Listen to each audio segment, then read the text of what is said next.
Welcome, everybody. We are back with another episode, and I have my beautiful friend, Jessica Resendiz, who is a fashion illustrator, designer, entrepreneur, visionary, awesome person all around. And I'm really happy to have you here today and have a beautiful discussion about motherhood, self-care, and business, of course. Thank you so much, Dulce, for having me in your sacred space, and I'm so excited. I'm also very proud of you. Likewise. So many emotions going on, but gracias. Thanks for having me. Thank you. Well, I want to start off by just having you share a little bit about who you are and the gifts that you share to the world. So my name is Jessica Resendiz. I am fashion designer and illustrator for my business, Raggedy Tiff. I feel like I've been doing my business for so many years, but I always want to say, or I feel like I want to say that I left my corporate secure job in 2016 to pursue my business now. So I always say that I've been doing it for all my life, but in reality, I feel like when it really did happen was in 2016. Even though it's been years. I want to say like 2013 to early 2012. That's when you started Raggedy Tiff? Mm-hmm. Oh, wow. Yeah, it all started going to college, because a lot of people always ask me, well, what's Raggedy Tiff? Who's Tiff? Exactly. I wanted to ask you that.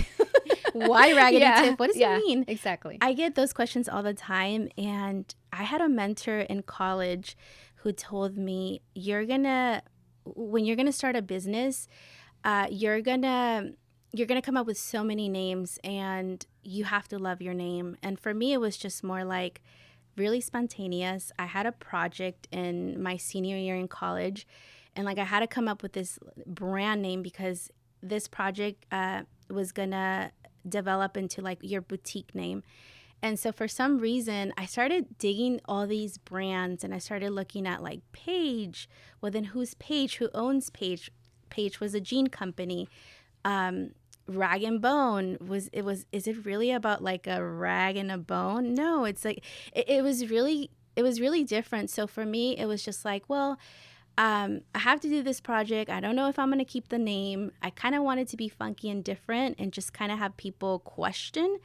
But I also want to like incorporate my daughter's name for whatever reason, just because, not for whatever reason, but more like I really want her to be part of this journey with me. But how do I incorporate my brand with her name? So I just thought about like Raggedy Tiff, like bringing raggedy clothes and threads, like vintage finds, because I grew up basically going to thrift shops and going with my mom to the Salvation Army to get secondhand clothing.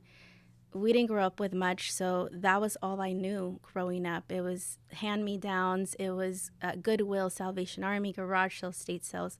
And so all these raggedy threads, I would go home, revamp the whole wardrobe and make it into like wearable pieces. I guess for me, it was just more like I didn't know what fashion was, but I was kind of like curious and wanted to know, well, how can I make my clothes trendy, even though I didn't have much. So that's really when it started. So I really wanted to bring in like the Raggedy name and then the Tiff. And for some reason, it was just so weird. And I presented for my last portfolio in college. And I remember people were like, that's just so weird and odd. And then I just kept it for so many years. And even like 5 years ago, I was questioning it because I still didn't have my brand trademark. Yeah. So I remember when we were doing like the whole paperwork, they were asking me, so what are we going to name this? For me, I thought it needed to be Spanglish. It needed to fit something like my culture, and it had to be in Spanish, because if not, I wasn't going to be Latina owned, you know? So that was holding me back. But then I started thinking, you know what? This is really what began my journey. So even though it was like a spontaneous like name, it really reminds me of where I came from. Mm-hmm. It really reminds me of the times when I was struggling in college. My daughter was really small. So I'm going to keep it. Like something in me told me, keep the name, trademark it, do all the legal stuff. And even again, I told my mentor, I think I did the right decision. And she's like, yeah, I love it. It's different. Oh, yeah. I wanted to touch on also like how you said that you thought it wasn't Latina enough. And what does that even mean? You know what I mean? For it to be a Latina-owned business, does it have to always be representing where you come from? And how important is that for you? Because obviously in everything that you do, you embody where you came from, the storytelling, the products, how you show up, you know? Absolutely. So when I was thinking about switching the name to something more Spanglish, I started thinking, okay, well, I'm doing all these inspired pieces that reflect and represent my culture. So I felt like I needed to push that brand name into Spanglish. But then I said, you know what? At the end of the day, it's really the story behind my pieces and the brand. So yeah, they're going to call it Raggedy Tiff, but they're just going to remember the pieces that I make. You know, coming from immigrant parents, you know, being born in Mexico, we literally, like, my mother and I crossed the border. Like, that's just like another whole story. But my mother and I were the last ones to cross. So my father was already out here working and doing his thing. And my mom, the Capricorn that she is, she's a December Capricorn. She just decided that having an 8-month baby, she was going to cross the border in her little rebozo, and she was going to cross the states. And she just decided to do that. And, you know, coming from that, you know, that courageous, you know, mother, you know, we just didn't have a choice growing up. It was more of a necessity. You know, again, we didn't have so much growing up. So whatever clothing that we had, whatever I had, my brother and I, it was just either hand-me-downs, or during Saturdays, my parents would take us to the garage sales. So and like, yeah, it's so much fun. Now it's like a huge thing, right? Yes, it's like a thing. But for us starting, it was a necessity. We just didn't have enough money. And so whatever we could find for a couple of bucks, we made it by. Yeah. And I even remember going to a swap meet was a luxury because there was newer things there. So maybe if you needed a pair of jeans, it was going to be a couple bucks. But we also had the option to buy secondhand. And that was my whole life growing up. I never knew about Mervyn's. I never knew about going to the mall until like I hit my literally like my last year of senior year. That's when I knew that I could buy new stuff. Wow. Because everything my whole life was hand-me-downs, everything. And once it becomes a necessity, you just kind of get used to it, unfortunately. I mean, in many ways, you get like, okay, we're only allowed to buy this. We're only limited to buy things that are secondhand because we can't go to a store, we can't go to the mall and spend my parents' money. So, so that was my whole childhood, getting clothing from the Salvation Army. Even on Fridays, we would go and fill up a bag. I don't know if they do it anymore, but the Salvation Army had a thing where you could fill a bag for $5 or $10, and you could fill it all, like squish it. And I remember I think I was a freshman. I needed to go to a school dance, and I found a dress. Stuffing. I'm like, that dress is puffy, but I'm just gonna stick it in that bag. And it was so funny, but like in a way, it's kind of like, okay, well, this is the only clothes I have. And then I remember I was like 7, 8 years old. I started remembering that at that time, kids were wearing overalls with cute little patches and like super cute clothes. And obviously, you learn not to ask your parents for help or for new things because you're kind of like, you already know they're struggling, so why am I going to ask? So whatever clothes they would buy me, I would like rip it up, and I would start sewing sequences and rhinestones and just made it more, I guess for me, more edgy because, again, I didn't know what fashion was. I didn't have resources about fashion. I didn't know about fashion school or fashion design or for like the fashion trends. That is so interesting. So you were designing, but you weren't aware of like, you didn't know like, I want to be a fashion designer. You know what I mean? Yeah. No, it was just, again, like I said, necessity, curiosity. And this is where it really opened my eyes. We went to a estate sale in San Diego, and it was like this very, very wealthy home. And I'm never going to forget this moment in my life where I really discovered fashion. And I always tell this story because this is when I realized, like, wow, there's actually people making clothes that are fashionable, and that obviously there was just like so much elegance with like couture and dresses. And we went to this home, and this woman had a craft room with gift wrapping, stickers. She had walls of stickers labeled like with seasons. And I remember like there's actually people that live in this world that collect stickers for a living. And then I go to her other room, and she had a sewing room, and she had a box full of magazines. Oh, like Elbow. what a dream. Yeah, a box. And I've never seen a magazine in my life. So I go and I start flipping pages, and I'm thinking in my head, wow, there's actually people that make dresses, that make clothes.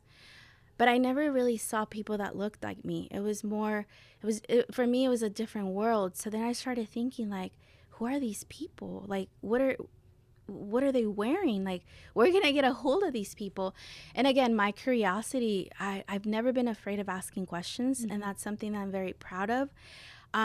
So I would go to school, my teachers had nothing to do with fashion, but I would go and ask my teachers, like, look, I got this magazine.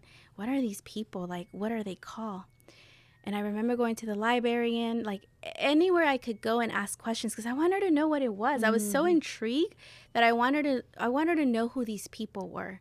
And people slowly would tell me, well, this is so-and-so, Ralph Lauren, this is this designer.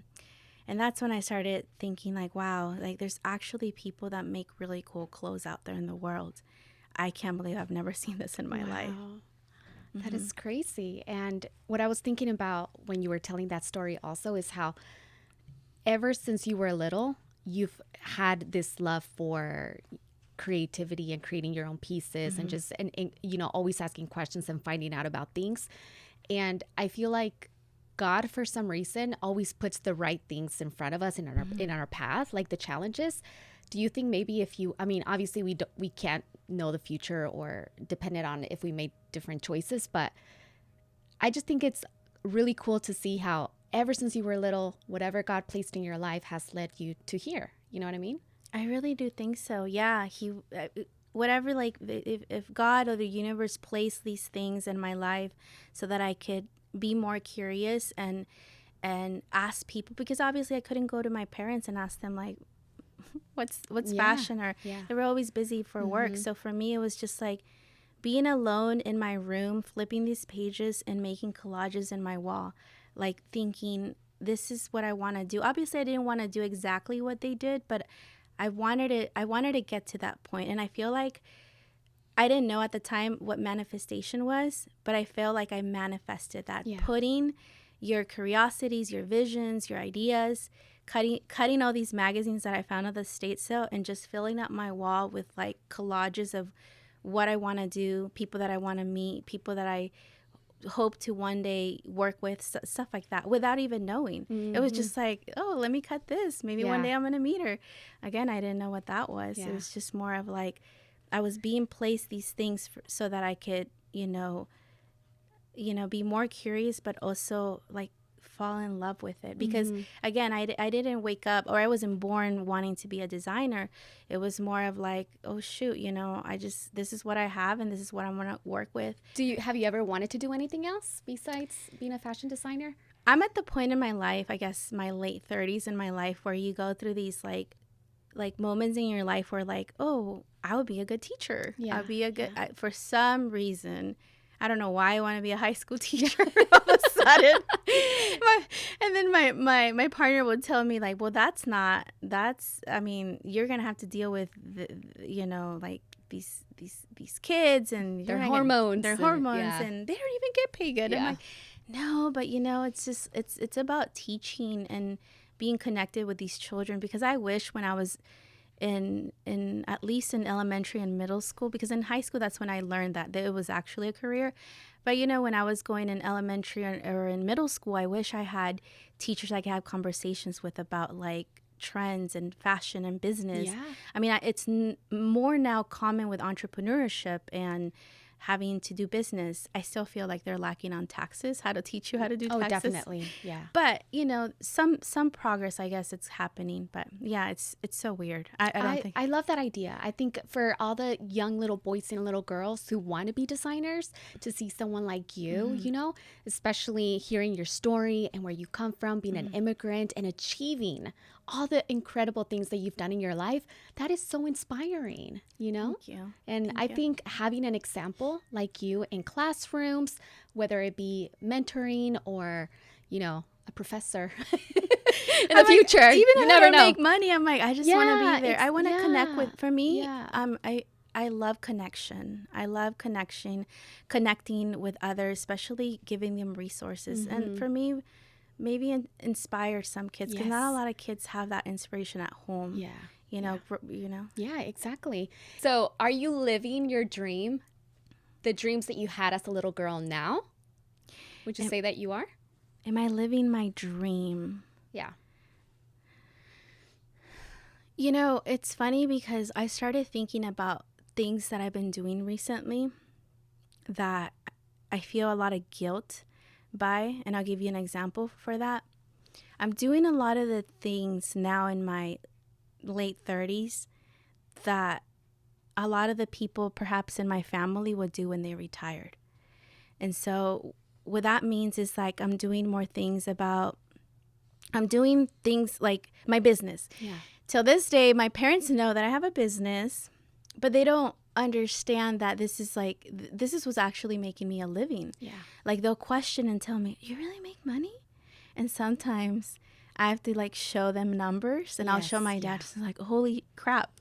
This is a lot." And I'm like, "Yeah, Dad, this is my business. This is what I do full time, even though you guys don't believe me." Yeah. Because they're so like, they know that I went to school for fashion. They know that I have a business, but they don't, maybe because they don't live too close to me, they don't know what I do every day. How far are they from you? San Diego's only like an hour and a half. Okay. Yeah, so it's not too far. And like, it's funny because They're not in that world. No, Yeah. they're more like, you know, they're till this day they've never been to a pop-up or to an event, because not because they don't want to. They just Yeah. I don't understand. I don't know how to say it. No, I totally understand. And it's kind of like, yeah, their world is different. And sometimes I do stuff like, for example, I'll travel for work to do pop-ups, right? I'll go to a different state, and my dad would be like, "Oh, are they paying you to do that, or who's flying you out?" And I'm like, occasionally there's businesses that'll pay me or fly me out to do events. But sometimes as a small business, I have to, you know, use my own money to do that. And he's like, "Oh, you shouldn't use your own money." And I'm like, "I know, Dad, but sometimes you have to be able to grow and evolve and do things out of, you know, relying on other people or a company. Sometimes you have to set your own rules, and you kind of set your own rules when you have your own business. So they're kind of still understanding, but then also, like, I'll work. I have a very strict schedule. I have a deep passion for indoor climbing. I climb a lot. And so when I tell my parents that I do these hobbies, they're like, "Well, you should be like just home cleaning." Like their mentality is very different. More old school? Yeah. Traditional? Yeah. Okay. Or you're traveling too much. You should wait till you're retired. And for me, it's like, well, I don't. Yes and no. Like, I live in a different generation where I'm doing a lot of the things that a lot of people wait till they retire. Yeah. And I don't want to live like that. Yes. I don't want to wait till I'm 50 or 60, because life is not promised. Exactly. And I don't want to live in regrets, and I don't want to show my daughter that she has to work so hard and then at 55 or 60 she has to retire. Like, she could do what she loves at an early, whatever she decides to do in her life, she could start it off early, work hard, work smartly, and then eventually there's going to come moments where you're going to give yourself permission, or not permission, but give yourself the luxury to do things like a vacation, or maybe you're going to join a hobby. You don't really have to wait till you're retired. Yeah, it's that mentality that we have to break, you know, because I was going to ask you earlier about, like, did you ever think about, like, just strictly going into a 9-to-5? I think in the case of, like, us as being immigrants and Latinas, and almost like the first generation doing a lot of those things, it's something completely new for past generations, you know? And so it does take some time for them to even understand what we're doing, or for them to even adapt to, hey, you can live your life now. You know, you don't have to suffer. You don't have to struggle all the time. And sometimes I feel like that's so engraved. Absolutely. Like, I always tell my parents, I'm so thankful that you guys taught me the hustle and to work hard and to be appreciative of of where we live and our country and to take advantage. But I guess at a certain limit, like I tell them, it's okay for me to do things for myself. It helps me nourish so that the next day or the next week, I'm fully present in my job, because having my job is stressful, and I don't think they fully understand that, again, because they don't get to see me every day, so they don't see that. They only get to see what their friends or coworkers send them. Oh, did you see this article about Jessica doing this? It's all like, they only see what's out, like interviews or TVs or even with the Clippers, like stuff like that. They only see when it's already out. They don't see the work that the actually, BTS, and and you're working really hard also, just like they've worked really hard, like also you are too, it's just different in a different way, right? In a different way. But I appreciate like that. I love being an immigrant because I feel like that's just so ingrained in us, to hustle and to work hard and to not give up and to persevere and be persistent. Those are qualities that I'm so grateful to have. Absolutely. No, I agree. And like I said, I'm very grateful I have those traits, but I'm also learning to like listen to my body. I think a lot of people think that, being in a hustle mode, you have to like break your back and do all these things. And it gets to the point, right? Seriously, let's talk about that. Yes. That hustle mentality, even though it works, it's gotten us to where it's gotten us. However, it could also be very toxic, because do you ever feel like it's never enough what you're doing? I mean, you just did something incredible with the LA Clippers. That's like huge, Thank you. like Thank you. monumental. Thank you. And do you ever feel like, is this enough? Do I need to continue to do more? What's the next thing? It's, again, how we were raised. I always feel like it's not enough. I feel like, oh, maybe I need to go now. I feel pressure. Now it's LA Clippers. Why not the Lakers? Why not the Dodgers? I had so many comments, people saying, oh, next is the Dodgers. And you'll make it happen. And why not? I mean, why yes, not? Exactly. Yeah, bring it on. Yeah. But it's you're set these expectations where if this load of pressure comes and you feel like, okay, well, now it's like I need to do bigger, bigger than the Clippers, even though it's a huge deal. And I do feel, and I guess I'm still working on it, where I take compliments. Not that I don't appreciate compliments, but I don't do really well with when people congratulate me. Really? I'm trying to fully understand why. When I'll give you an example. Maybe my daughter would tell me, "Mom, you did amazing. That's crazy." I'm like, "Oh, thank you, baby." Do you believe it? I believe it, but I hate compliments. Okay, why? I don't know. I'm still trying to figure that out. I think it's very deep down. There has to be something. Like recognizing? Do you like other people recognizing your greatness? Do you have a hard time with that? Yeah, because I feel like, oh, maybe they're lying. Oh. I feel the same way. I'm like, they're just being nice. That is so funny. I feel the same way. I feel like they're lying to me. Yeah, they just want to be nice. They want to be my friend. Exactly. Oh my God. So maybe it's you almost kind of brush it off, right? Like it doesn't sink into you at any level. Yeah. I don't believe. Not that I don't believe my work. It's just more like, again, like I really do appreciate it and take it. Like I really accept it, but. Maybe again, it has to do with my parents. They're like, not everybody's your friend, Jess. Like, be careful. It's so a lot has to be engraved with that. Maybe I've been cautious. Maybe my mom is just in that way, kind of like she's still in my ears saying like, Yeah. So maybe it has to do a lot with how my parents taught me to be, I guess, be aware or even like I was just thinking like my childhood.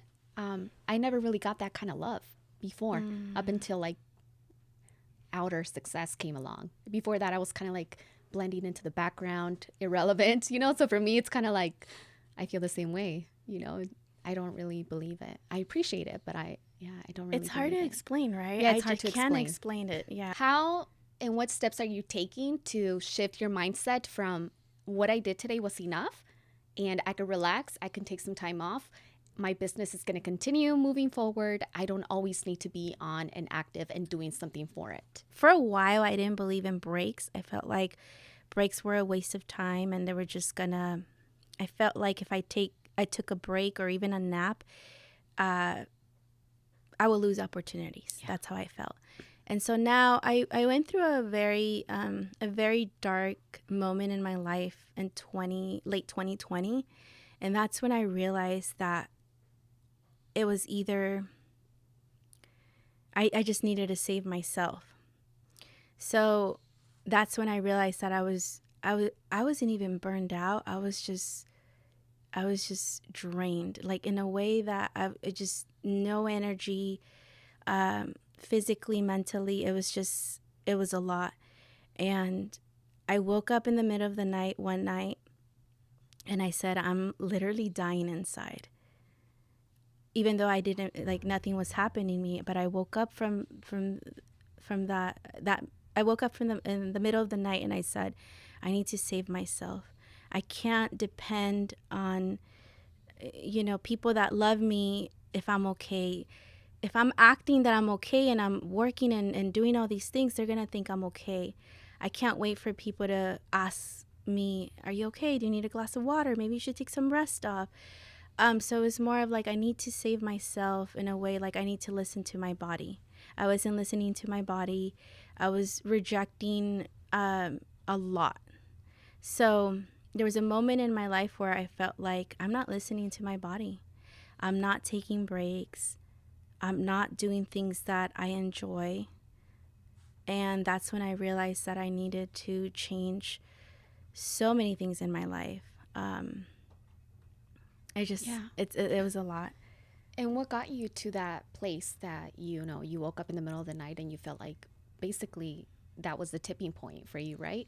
So what do you think led up to that moment that you weren't paying attention to? I lost so much weight. I was like literally 90 pounds. What? And I'm normally like 130, 32. That's always been my weight, even after having my daughter. And I started noticing I got really anxious where it was health anxiety. Mm-hmm. I started thinking so much about like what am I working for? What if one day I'm gonna pass away and what's gonna happen? It was always like what if? I was thinking so much about the future and about I think a lot had to do with COVID too. Yeah. That it triggered me even worse, where the unknown, and I will, again, going back to my curiosity, I've always been curious. And I guess a lot has to do too, again, with how I was brought up, because I was always the oldest and I had to take care of my brother and I had to figure it out and be independent and try to figure things out my whole life. That when COVID hit, I was like, well, what's going on? Why are people dying? So I did my research. We need to do this. We need to stay home. We need to like be in a bubble. Yeah. And that really affected me. It wasn't even so much about my business. I wasn't worried about what's going to happen with my business. For some reason, I said, I think I'm going to be fine with my business. And that was probably one of the most successful of my business, because everybody was shopping online. Yeah. Everybody was just spending money.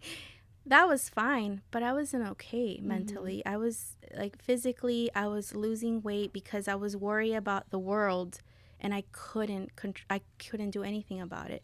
I was worried about some of my family members passing away every other month because of COVID. And I was just thinking, am I next? Is my daughter next? Who's next? So when I get really anxious, I lose appetite and I wouldn't eat. Yeah.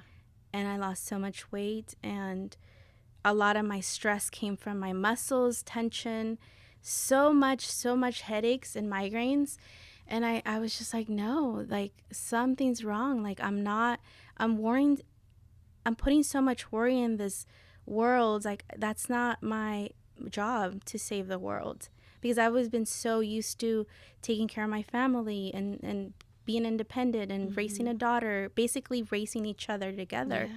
So it was just more like I couldn't figure out, but then I figured out that I was damaging myself and that I needed to in order for me to continue this successful business, I needed to take care of myself so that I could take care of my business, my family, and the people that I love.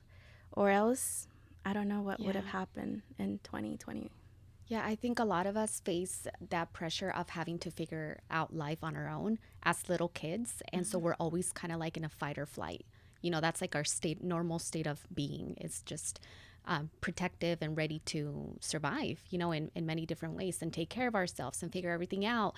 And you being the oldest, you didn't have someone there to support you and to show you what school was going to look like each year, or, you know, to really guide you in the way that we need to. And unfortunately, our parents weren't able to do that because, well, mine specifically, you know, because working and providing and surviving also for us, that it gets to be a lot, you know. At some point, it's completely overwhelming. What did you do to start implementing self-care?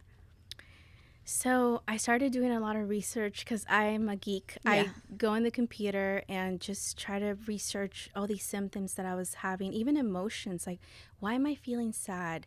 Why do I feel like something's going to happen to me? Like, I just started doing research. And then I was talking to someone and they told me, I started having sensations in my body. And then I used to Google what those sensations were. And that's your worst enemy.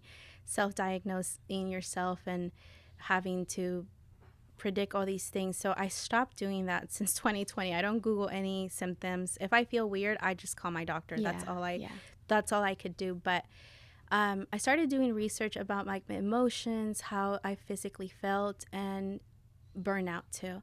And that's when I realized that I needed to do a lot of work on myself. I was in a point in my life where I told myself, I'm making all this money and I'm really, really miserable. What can I do with that money? It's not going to hurt me to take $100 out every week so that I could take care of myself. Yeah. And so I started doing research, and I researched that acupuncture and cupping and actually working with your body could help you a lot with, especially with migraines, because I still do have migraines, but not like before. And so I said, $100 is not going to hurt for me to go get myself. And I had to wait actually because I couldn't go during COVID. Oh my God. So I had to wait for so long. I was just eager to when are they going to give us the call to actually get out?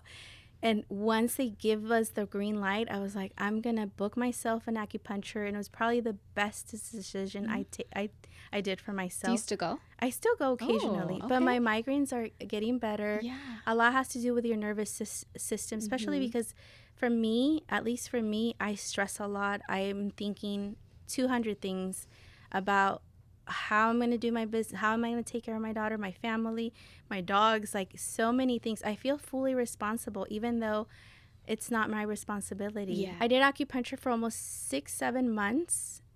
Every week I would go, and then I do cupping.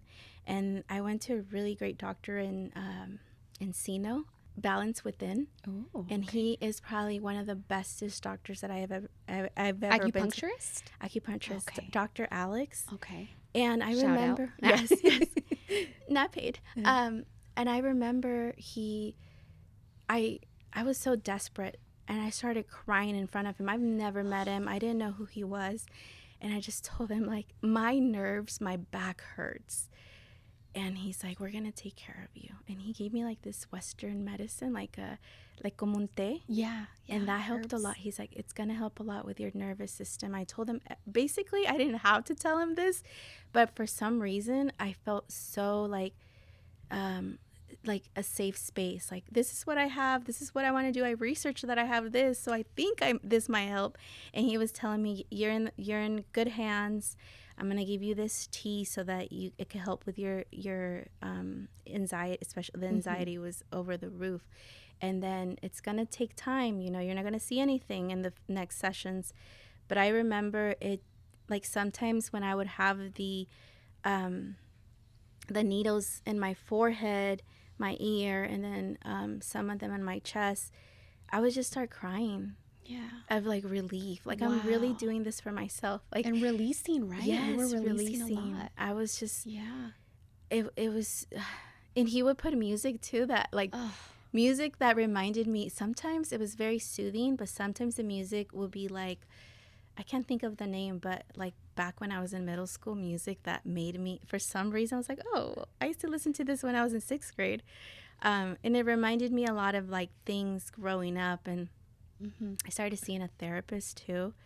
And it was a lot of work. It was a lot of work. That's so good. Always taking that first step, you know? Yeah. How do you structure your days now to make sure that you implement self-care? So I really set a really strict schedule. So I'm a morning person. I've always been a morning person. So I'll wake up at 5. Now, it used to be really early, but now it's like 5:55.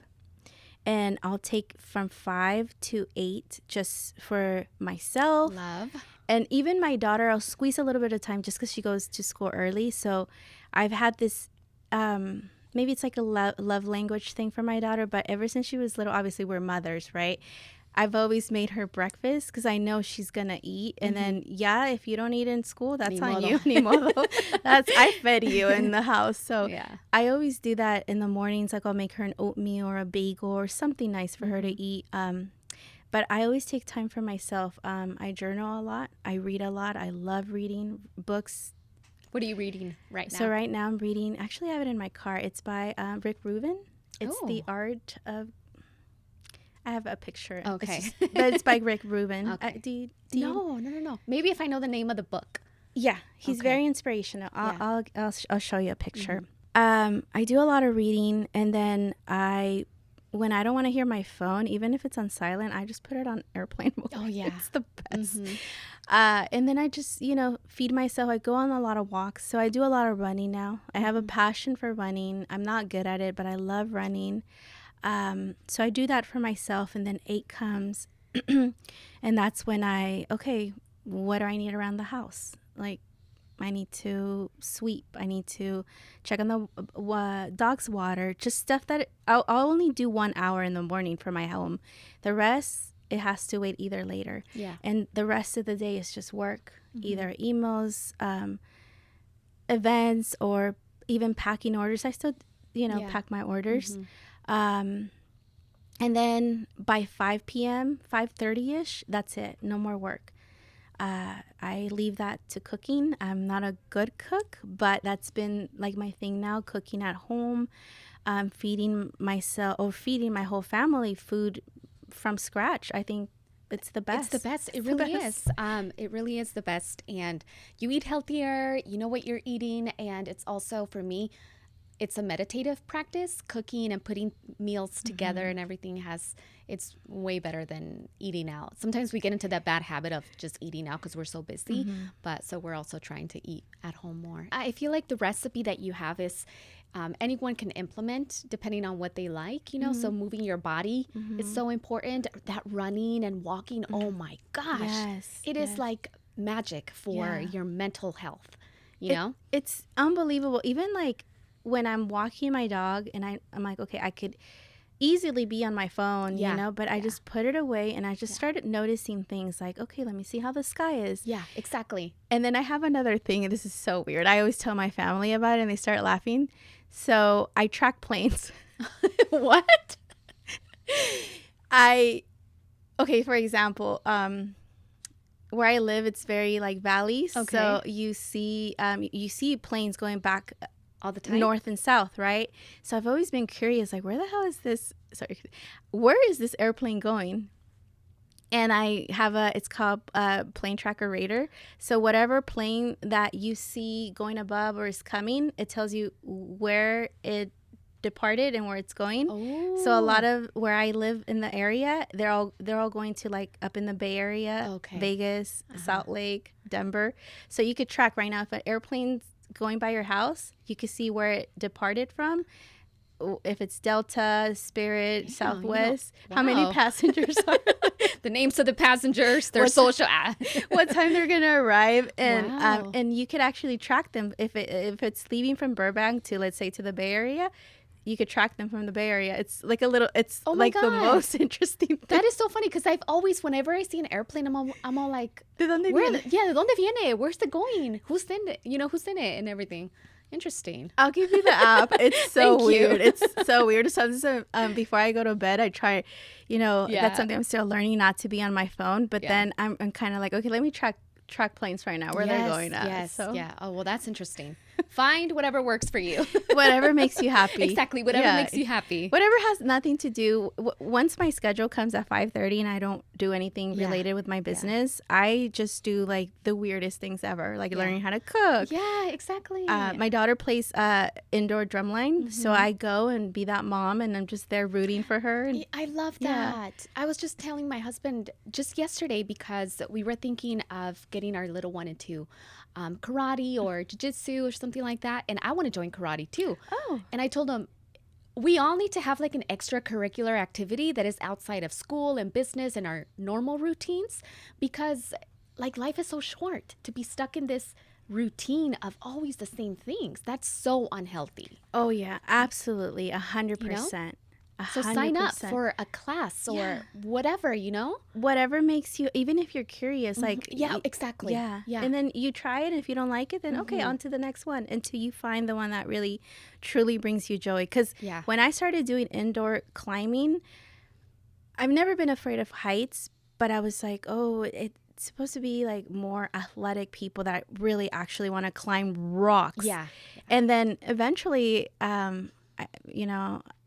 I want to be able to climb a real rock, so I'm training for that. So you want to go rock climbing? I want to rock climb. Oh, that's going to be amazing. So weird, but I love it. Nature. Yes. Yes. Oh, I love that. And it's, Dulce, it's so challenging. Like for me, it's been so hard for me to be in the moment, because when you are a mother and you run a business and you have so much going on, you're thinking so many things. Yeah. So it's always been so hard for me to be in the moment. So when I started doing research of like rock climbing or indoor climbing, you're really like, okay, I'm climbing these boulders. How am I going to get to the top? So you're constantly just trying to figure out, how am I going to get to the top and how I'm going to go down? And it's been like, it's been like, I know it's weird, but it's been so therapeutic for me to do that. I do it every other day, but it's so beautiful. It's so challenging. Yeah. It's so like my best friends that come from San Diego to come visit me, I tell them, let's go. Like, I have a pass. Let's go try it. It's so therapeutic. Yeah. Indoor climbing is probably one of the sports that you use every single muscle in your body, and I didn't know that. Even you're using your fingers. Yeah, that's so true. Yes, you're using your toes, like your tippy toes. Oh my gosh. Your knees, your legs, your arms. That's a good workout. It is. Yes. Yeah. And like you said, also doing things that you're curious about. Yeah. Because I feel like your curiosity led you to where you are in life, right? Yeah, exactly. You've always been curious, and I've always been like, oh, maybe I should try that. Yeah. And if it doesn't work out, it just doesn't work out. exactly. And most But of you the never know. just never know. You never know. Yeah. Como dicen, like, if you don't try, you just won't know, right? Exactly. So just throw yourself out there. Yeah. And that's my biggest advice too for young people also, is just to try whatever it is, especially if you have no idea what you want to do with your life, if you're feeling lost or no direction. Taking a bunch of different classes or experimenting with different things that are piquing your interest can open up a door to like, oh, I want to do this. Oh, I could use my gifts through this medium. You know what I mean? Absolutely. Yeah. And then you'll find gifts too that you didn't know that you were good at. Because sometimes you feel like, so I grew up like painting a lot, but I'm not a painter, right? But I bring in a lot of my stuff. I incorporate a lot of paint and certain things in my brand or in my pieces. But eventually, I always say to myself, maybe I should take a painting class so I could get better, or I could be a little better. But yeah, it's just, you never know what kind of gifts you'll find, even if you're good at it.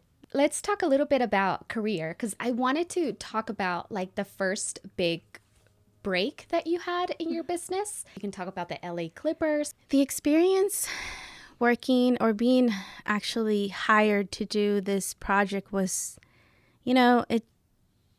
since I've started my business and ever since I've had these opportunities, I think in the past I've worked with like Acura, we did Metro, PCS, so many brands that have Ipsy, PayPal, PayPal that reached out. It's just been, email, like word Ellen. of mouth. Yeah. They just email me because I mean I don't have a PR agency or a manager. It's just more they go to my website, they email me. It was just they wrote me an email and they said we want to work with you. This is we've never really done it. We've done it, but not, you know, it was kind of like I almost felt like it was an interview. So I'm kind of used to it when it comes to these because I feel like they don't always just come to you. I think they get a bunch of artists and they kind of see, okay, let's see what they got and kind of let's see. Okay. Yeah, it's almost like let me see, let me see their story. Let me get to know them. And so it was just a conversation with Cam, the man that hired me, and the whole team, and they said like, how did you feel when you first saw that email? At first I felt like, oh, this is another those like spam, like we want to grow your business, stuff like that. LA Clippers. Yeah, they would. But then I saw one thing I do. So if there's any like entrepreneurs or small businesses that are looking for to see if this is like legit, I would always go to like their signature to see who they are, if they have a LinkedIn or their email. Their email is important. If you see like it's kind of off and you click on the website, it's kind of like, oh, this like spam thing, then obviously. So I researched him. So the thing is now that researching their full name on LinkedIn, you can see who they work with. So that's like my little trick now. Okay. So that's how I looked at. I looked him up, and then he's like, "This is kind of like this is what we have in mind. Will you be interested?" And I was just kind of like, "Give me a day to process this and actually think about it," because again, I've never done any sports related anything. So other than actually, I did one for Estrella Jalisco, and it was for the world, the Copa Mundial, but it was to make a jacket for inspired by Mexico el Tri, and I had to have like the logo of Estrella Jalisco. So it's like a beer company / for soccer, but it wasn't directly to a sports industry. And for this one, it was obviously I had just had to take a moment to process it and just kind of like, should I take it again? Like having these doubts, do I really belong in this space of like the sports industry? Is this something that I really wanna do? And it's not so much about the money, how much they offer you. It's just more about like, how is this going to represent my brand to the younger generation? Because I really have a deep passion for the younger generation. How are they going to look at me? Are they going to get inspired? Are they going to get motivated? Is there any entrepreneurs or small businesses that are working with sports industry? So for me, I have to like go into this, like, again, research. And I felt like, you know what? I felt like connection with Cam was just more like, he seems like a really nice, legit guy. In a very respectful way. And he told me there's no pressure if you don't want to work with us. Like you take the lead basically. And then when they give you the creative freedom to create from within and the whole, like, it's on you with no rules, nothing. I mean, obviously there's certain things, but when they give you the full creative freedom, then that's like when you know it's like you're in a good space.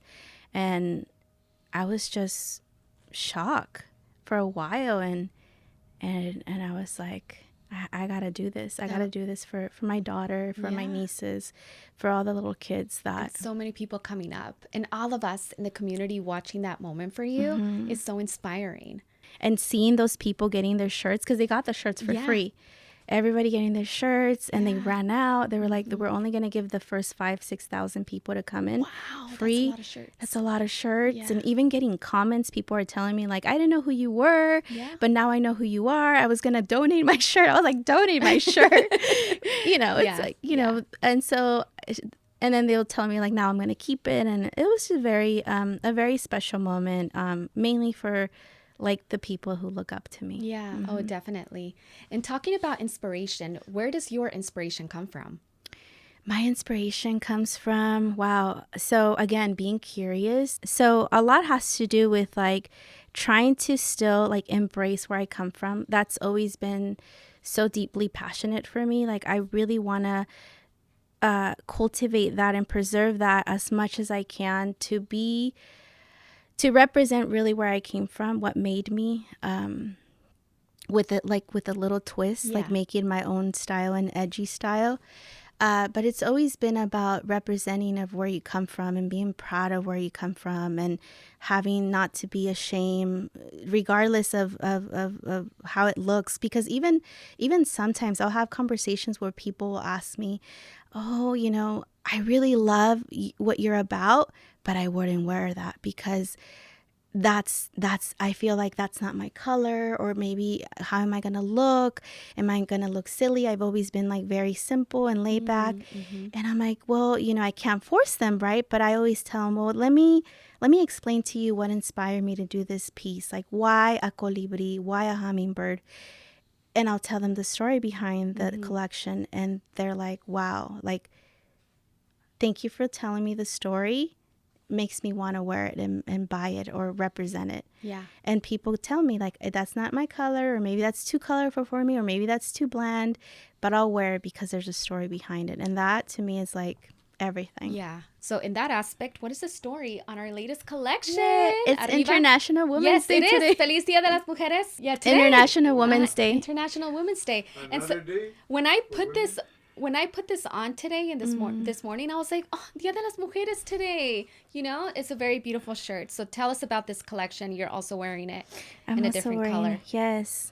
Shout out to Dulce, who always like reps my business. I love it. I'm a big fan. These I don't pay her. No, she generally supports from the very Yes. beginning. Yeah. You've always been so kind and so gracious with and representing my brand, and also like styling it like to the top tier. Where it's like, wow, you know, it's unbelievable. So I really wanted to take that time to say gracias for always representing and supporting. I love it. I feel like not just me, I feel like a lot of other small businesses, you're a huge foundation to a lot of the small businesses who you support and give back. So thank you. I appreciate that. I was actually going to say earlier, you know, how you said you don't have a publicist, you don't have a manager. And I think something really important to touch before we leave today's episode is your giving nature. You know, like she's always giving me all kinds of free stuff too. She came home today to the interview with like just bearing gifts. And I think that says a lot about why you have so many great opportunities coming your way, because you give. You know, you're always planting those seeds. You're not looking for, you know, what can I get? What can I do? What can this person do for me? And that is so important. And that is, to me, the key of abundance. You know, the key of opportunities just being drawn to you porque tú das de tu corazón, you know? Yeah. And so I got chills just saying that, because I feel like sometimes people overlook it and they think that they have to manipulate or use or not support or do all of these lower energy kind of things to get what they want. And it's never enough, even if they do get something. So. And also, I feel like you could feel like I've always been a giver from the very beginning, but always like I'm very intentional who I give my time, my space, and also like my gifts. You know, I love giving. If I could give to the whole world. But I'm learning as recently, like I'll give from the heart if it comes from a good place, right? Yeah. Like, again, you're not looking for any feedback or attention or any like, what does she want, you know? Yeah. It's more of like, I'm very intentional of who I gift these things for. There's a story behind it. The tulips. The tulips was just to celebrate. Who doesn't like flowers every once in a while, right? Yeah. And it's International Women's Day. The book. I'm a bookworm. Yeah. I feel like if I could share some of my favorite books with the people that I admire or respect, they could make a use out of it, right? And so it's always, or the hair clips, for some reason, I saw it and I thought about you. So it has to do a lot with the moon and like in your spiritual journey. I'm also and a Cancer. Yes. So it's like, yeah. So it's like for me, it's like, oh, when it comes to like giving and special to detail, that's like my go-to. You have a daughter now who is about to graduate from high school. How is that like now that she's a young adult? I'm just so excited for her to explore and be curious and take over the world, because I always tell her, you have a lot to offer. And I'm really excited to witness that. And I'm just going to be your biggest cheerleader, regardless of the emotions that I'm feeling. But I don't want to put that too much like about my feelings. This is her moment. I know she's been waiting to graduate and to do all these amazing things that she wants to do. So I'm just going to, continue to support her and be there for her and root for her and let her do whatever she wants to do. I know I'm really excited for her because I have a good feeling she's going to do amazing things in this world. Yeah. So it's just like I want to be selfish, but I can't be selfish. So I'm just going to be her, like, supporting her, just watching her. Yeah. And you know, they're always going to be our babies, no matter what. Yeah. No matter what. Yeah. I think the biggest thing we can ever do for our children is support whatever crazy idea they have. You know what I mean? I've learned that from my parents. They just support. Yeah, you know, you never know where, like, you never know. journey will take them. And then also they have to experience life themselves and learn it by themselves, you know? Yeah. So you bump heads, you fall, you get up and try again and do it again. And if it doesn't work out, there's so many other things you could do. Yes. I'm excited for her. Yeah, me too. I have a 13-year-old now, so. A teenager. A teen. For the first year, I have the teen. So now I'm dealing with the little teen. Enjoy the ride. All I can say is just enjoy the ride. It's never perfect, but it's never horrible either. Yeah. So what is the biggest takeaway that you want the listeners to go home with today? The biggest takeaway, well, I get asked a lot, especially in the like high school students. They'll ask me, how did you get to where you're at in your life? And I always tell them, like, we're all gifted in some way, whether you know it early on in your life or maybe later on in your life. Find that gift and use it as much as you can. You'll find passion, you'll find love, and then you'll start creating within. And then it just won't seem like a job. It won't seem like, oh, I have to do this because of my parents. Oh, I have to do this because everybody's doing it. It'll be more of like a passion in you. Just create within. Always create with intention, with love. I think when you surround yourself with so much love and intention and positivity, then you surround yourself with people in that circle. You know, because if, you know, I always feel like if I'm always stressed out and watching these like emo movies and I'm like, you know, so much chaos, then I'm going to attract that. And whatever I want to attract in life is, I'm going to be surrounded in what makes me happy. If you love running and jogging at the beach, you'll meet people that run at the beach. You'll make friends there. You'll associate with friends that do things that you love. And for me, it's just create within and find that passion, whether you still don't know it. Because sometimes a lot of people don't know what they're gifted with or what they're passionate about. They'll find it throughout, you know, their life sooner or later. So what's next for you? What's next for me? This next chapter of your life, the next 10 years, or maybe just the next 5. Obviously, to keep creating my brand. I love what I do so much. It just doesn't seem like a job. It's just more like, I'm doing this for free, which I'm not, but like, I feel like this is, it's so special. I can't describe my business, but I guess for me in the next 5-10 years, it's just really do things that make me truly happy. To not worry about what other people think or if I'm doing the best or if I'm doing enough. It's just more really like paying attention to me, continuing to listen to my body, to doing the things that make me happy, even if it's like listening to like the planes or the where they're tracking the planes.